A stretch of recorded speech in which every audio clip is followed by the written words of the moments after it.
नमस्कार, आपण पाहत आहात आलमगीर न्यूज लाईव्ह 24। शितपूरमध्ये तरुणावर कोयत्याने जीवघेणा हल्ला, मिरजगाव पोलीस ठाण्याची ढिलाई, FIR नोंदवण्यास टाळाटाळ, पीडिताचा आक्रोश। नगर तालुक्यातील मिरजगाव पोलीस स्टेशन हद्दीतील शितपूर गावात दिनांक 16 ऑगस्ट रोजी सद्दाम इस्माईल पठाण या तरुणावर कोयत्याने जीवघेणा हल्ला करण्यात आला। गंभीर जखमी अवस्थेत त्याला जिल्हा रुग्णालयात दाखल करण्यात आले असून त्याच्यावर उपचार सुरू आहेत। जिल्हा रुग्णालयात बोलताना सद्दाम पठाण म्हणाले, माझ्यावर कोयत्याने जीवघेणा हल्ला झाला, पण पोलीस FIR नोंदवण्यास टाळाटाळ करत आहेत। आरोपींवर अजूनही कोणतीही ठोस कारवाई झालेली नाही।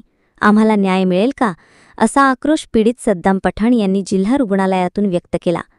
गावकऱ्यांची प्रतिक्रिया। गावकऱ्यांनी सांगितले की घटना गंभीर असून आरोपींना अजूनही वाचवले जात आहे। जर वेळेत कडक कारवाई झाली नाही तर गावकरी एकत्र येऊन आंदोलन उभारतील। इस्माईल पठाण, मी रहिवासी खडकत तालुका असते। माझी शेती शितपूर मिरजगाव तालुका कर्जत या हद्दीत आहे। तिथून शेतीतून घरी गाडीवर जात असताना